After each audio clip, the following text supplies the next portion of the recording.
quick note about the metrics and just talking about that for a second, how important having good metrics is to be able to plan ahead with confidence versus the leading by gut feeling, because that does open you up to how you're feeling that day. You could be feeling optimistic, or you could have gotten off a really bad sales call, and all of a sudden, as humans, we have that linear thinking.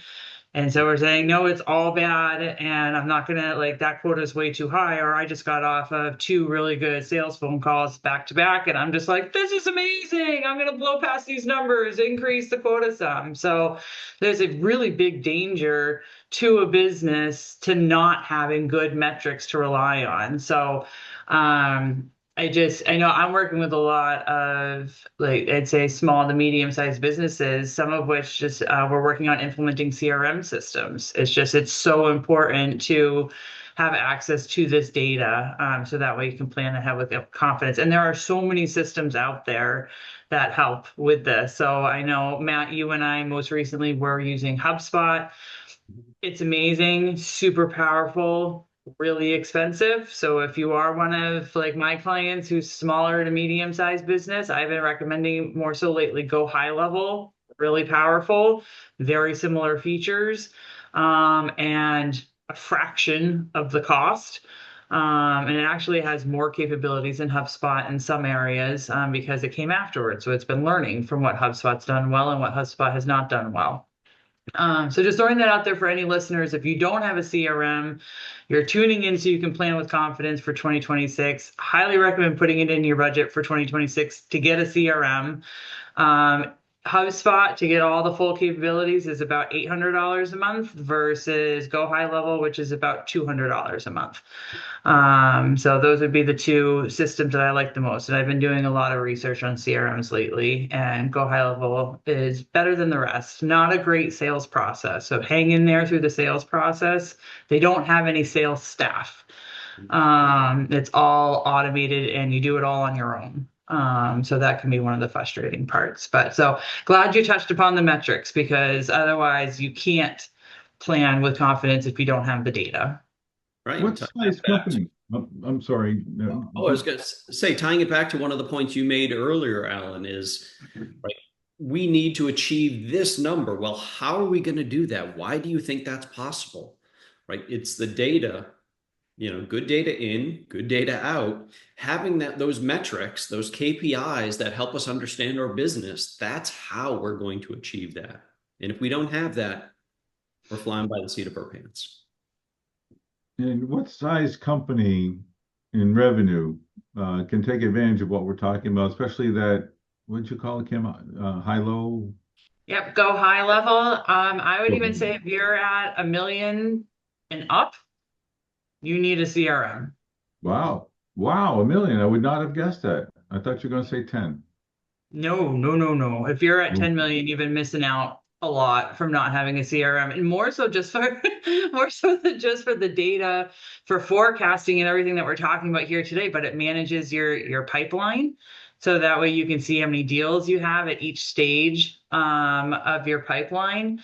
So that way you can see if it's getting dry and you have problems coming up, or if it's very robust and you're going to need to hire. Being so small, you're more nimble and can act much more quickly. And so having that insight into the trends of what's going on in the business allows you to capitalize on those a lot faster, and helps your growth. And it helps avoid some of the pitfalls and risks by not seeing that report around you. Okay. So if I'm a $2 million company, my expertise in this area is probably pretty small, and I'm very, very busy just trying to get things done. And I want to do this Go High Low. Did I get that right yet? Go High Level. Go High Level. I should write that down. Okay. And you said there's no sales process. I have to implement it myself. And that initially is going to scare me off. It's like, I don't have time for that. So who do I turn to implement it for me, with me, teach me, show me? There are virtual assistants all over the internet. So there's places like Upwork, that you can go on to. You just Google Upwork. It's a website, and you can go into Upwork and you can say, I'm looking for somebody to help me implement, go high level, and it will give you basically people's resumes that would qualify for that kind of a work or for that kind of a job. And they're all by the hour. So they also have virtual assistants that just have that experience. Like, so for example, one of my clients, he and I had decided, well, let me see if anybody in my network, I reached out to a few people, one of which she said, she's like, yeah, I'd be happy to help with that kind of a project on the side and stuff. So it's asking around your network, asking peers, do you guys have a CRM system? What are you using? Because there are different kinds for different markets. There are good, better ones for if you're in, say, wealth management. There are better ones if you are in construction and landscaping. So it really would, and again, that's with AI out there, just ask GPT. My business is this. This is what I'm doing. This is how big I am. This is what I want to be able to do. I want to be able to see X, Y, and Z. What CRM system is best for me? And in terms of cost, here is like my budget that I'm looking to spend. Give me the top 3 recommendations in a table, and GPT will spit that out and all the information and do a cross comparison for you.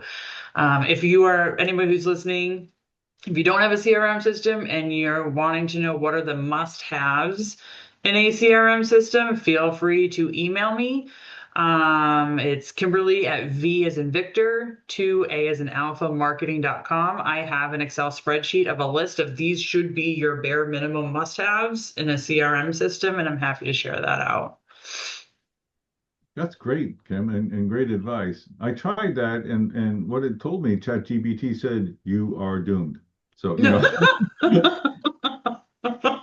It's like, don't touch computer. Denied. Calculator is most sophisticated for you. That's right. Exactly. Okay, we got this bottom up, we got metrics, we have tools that will help us with the metrics. Well, on the human side, if you're a smaller company, that must be a leap for folks to do that kind of forecasting because we, 3 of us, know a lot of people over the years who are just don't think it's necessary. What happens, and what will be, will be. And I'm a nimble guy, small person in a big industry, so I can hit my numbers no matter what's going on. You get some of that. Any response to any of that? I think they're missing out on a ton of opportunity, right? If that's how they want to run their business, that's fine. If they want to grow their business, maybe faster than they have historically, they need to understand their business. Maybe it just shows a lack of understanding to some extent, maybe because they don't have a CRM, they don't have that visibility into their business.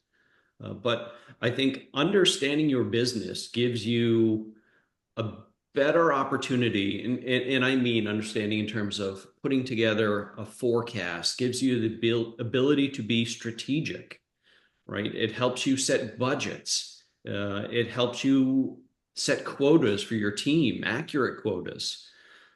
So I think if you're just kind of going by the seat of your pants, maybe you're not able to do those things. I think it maybe limits your growth potential. If you want to grow. If you want to grow. I have a lot of thoughts on that. I am constantly shocked by how many businesses fall into that bucket that are not doing any kind of forecasting. They're like, well, typically we grow by 6% year over year, so that's what we're going to just continue to assume that we are going to do. I'm also constantly shocked at how many businesses are not doing the strategy part after the sales forecasting. That's going to be, as I mentioned, the remainder of our series is the how. What strategy should you be putting into place? And they're not doing that either. I think it's extremely risky because you're making an assumption that next year is going to be the same conditions as this year. And as we all know on this call, that's not the case. Everything goes through cycles. And so you are just potentially setting yourself up for failure or missed opportunity, like Matt said. So I think it's very risky, which is why I'm very happy to be out there running around the world trying to help people see that and help them do it. Excellent. How long does it take a smaller company? Because time is important to that entrepreneur. How much time are we asking them to allocate to this process? I think it depends on what systems they have in place. Yeah, and Let's it assume depends on somebody whether or not without they. the high, what, I'm sorry, I was going to say, let's assume it's somebody who's at the beginning of this process, no high go level. I'm so sorry. I like it. I'm going to write it down one of these times. I promise I will. HubSpot I can remember. This newer more this one I'm having a hard time. But all right, I don't have that. So I'm really I'm at that 1.5 million, 2 million, and I just seem like I need to do something to get more organized, to get more efficient about all of this. I go to you and I have no marketing, I have no CRM, and I'm looking for help. How much of my time is going to be taken up doing this versus I'm the guy generating the person generating the revenue. I'm the person who's the engineer. I'm the person who can't devote a lot of time to this, so it's on top of what I'm already doing. Is that going to be prohibitive to them? Matt, you look like you were going to answer before, so I'll let you go first. Yeah, I it won't be prohibitive to them, right? You don't need to develop the perfect plan to begin with. I think just starting somewhere will give you better understanding of your business, like I was saying before, right? Putting together an understanding of how your existing business is going to move forward, what your new business typically looks like, right? Most business owners have an understanding of that breakdown. From there, again, adding in those layers. What seasonality do we have? What sort of backlog do we have? What's our sales cycle? Right, a lot of things we can look at to build that up. Again, it's something. Just putting that together gives you greater insight. So if you spend a day, 2 days, a weekend putting something like that together, I think it's going to benefit you well beyond the time you've put in. I'm just going to paraphrase. Far from crushing, definitely worthwhile, and an acceptable amount of time to achieve the results that will be beneficial to you and your family and everybody else if you have any employees. Is that a I good summary? agree. Yeah, and I agree with that summary in specific cases because there are cases where I'm talking to people and they don't know what their sales cycle is. They don't know what their conversion rate is. They don't know how many leads they're bringing in every month, and they don't know how many of those leads are closing into business. They don't know where the leads are coming from or why they got a lead. It's usually or just, well, somebody heard of us. It was word of mouth. So if they are that I'm just going to use the word that popped in my head. If they are that infant in this process where they don't know the answers to those metrics, Matt, that you were just mentioning, and they don't have the systems in place to figure them out. And to your question, Dad, is it going to feel prohibitive to them to spending the time to say, put something into place for 2026 now? Because it sounds like there's a lot that goes into all of this. It can, to your point, Matt, be compounding. You don't have to do it all right now.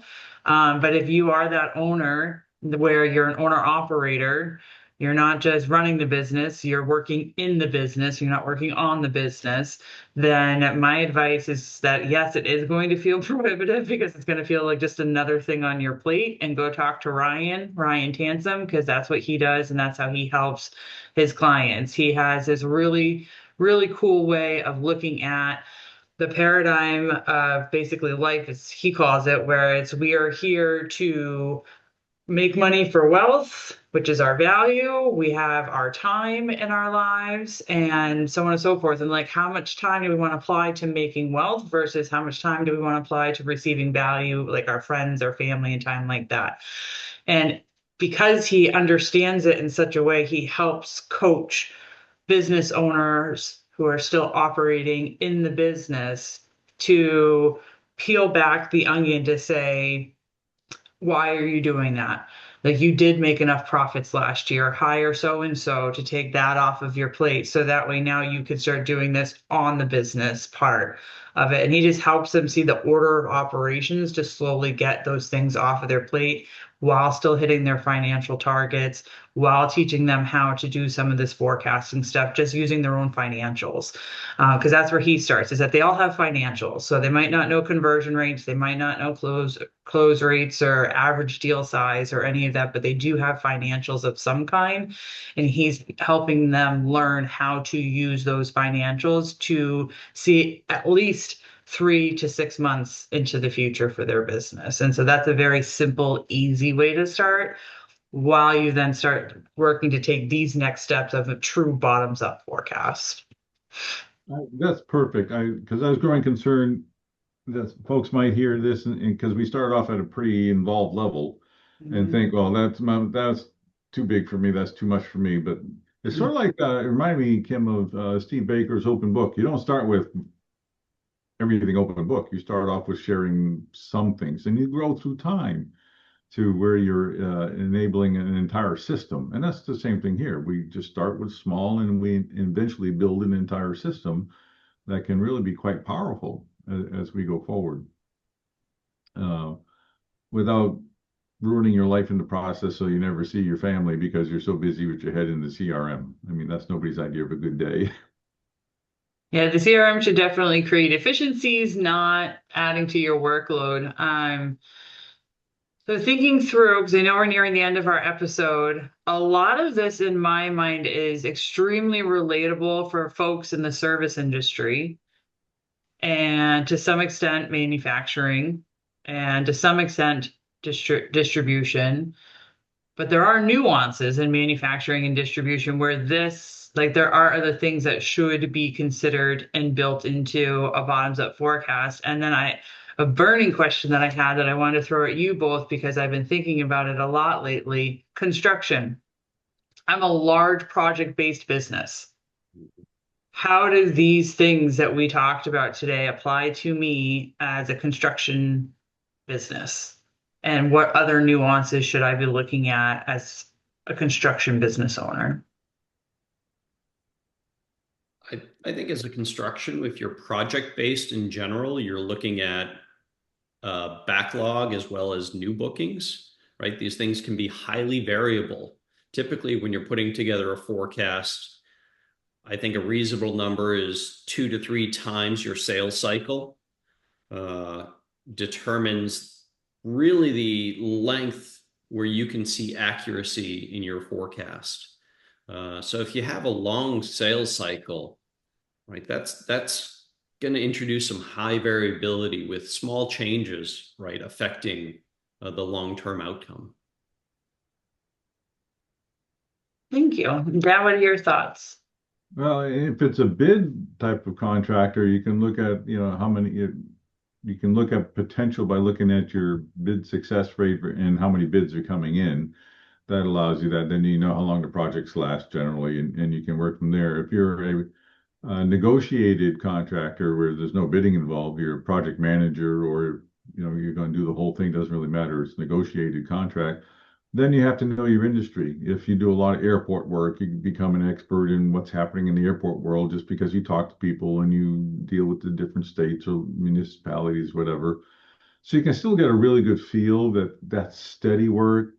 If you're a contractor that builds high-end homes, you get a feel for what's going on. And there are external numbers that can help with that. But generally, I have found that contractors can develop a sense for a changing wind, because all of a sudden they notice that the air is a little chillier in the architect's office, or they notice that there's a slower, the process has just slowed down, and that's a warning sign to them that they should expect some slowdown themselves. And so they have leading indicators that they maybe not verbalize, but they do have a sixth sense for.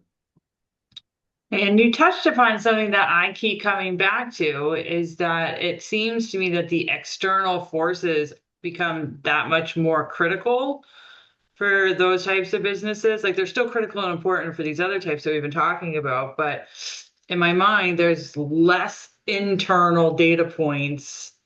Like we've been talking, the average deal close, conversion rate, sales cycle, all of that.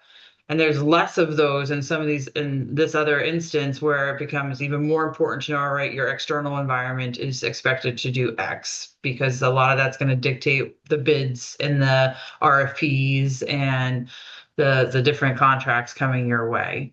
So I was curious your thoughts on that. Do we think it's even more important than for those listening in these other industries? You're really got to nail down step two, economic indicators, because it's that much more important for your type of business. Curious your thoughts. If you can, we've looked at large, lumpy companies before, and the large dollars and extremely lumpy because of the size of the dollars and time it takes to produce and ship or build whatever it happens to be.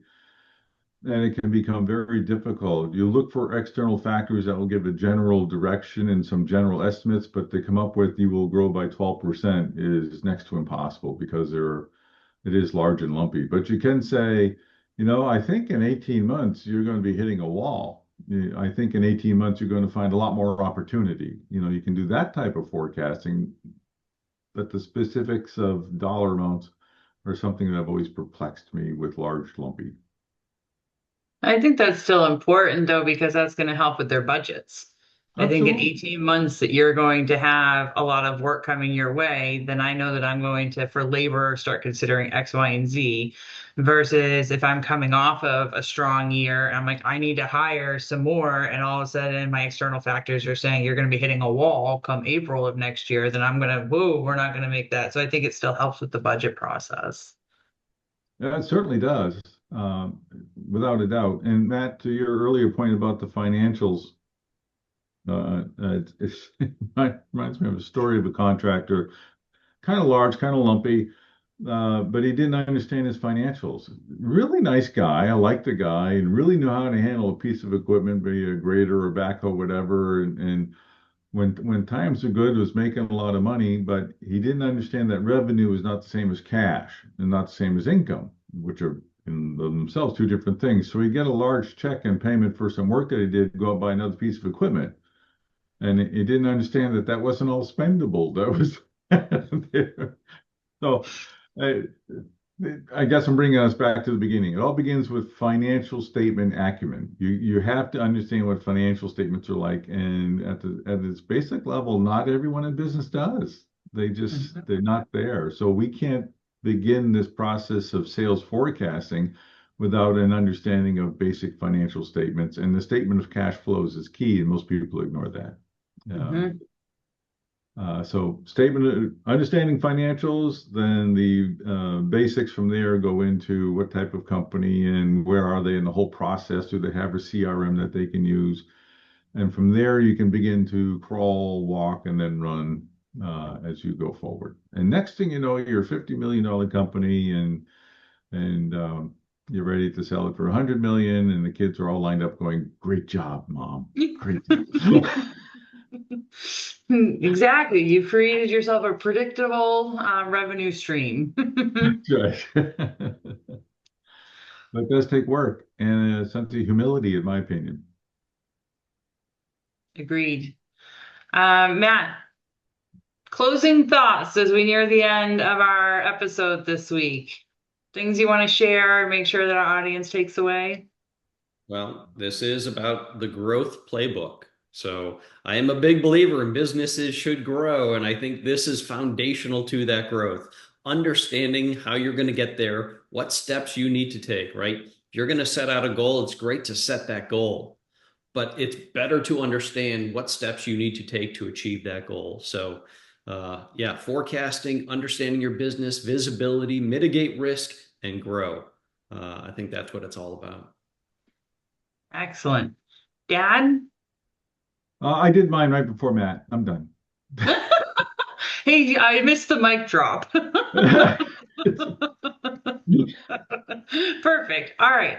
Well, great. I hope everybody that tuned in today had some takeaways from our conversation today. Certainly, anytime, reach out to us, put your comments in. We're happy to answer. If you do not have CRM, get one. That's something that is really just critical to managing your sales process and having these metrics that we're talking about. Again, as I mentioned, I have a cheat sheet. If you want to just see what an ideal scenario looks like with a CRM, happy to send that out as well. And as always, please like and subscribe and follow along. We're looking forward to continuing in our 2026 Planning for Confidence series next week. Thanks for tuning in.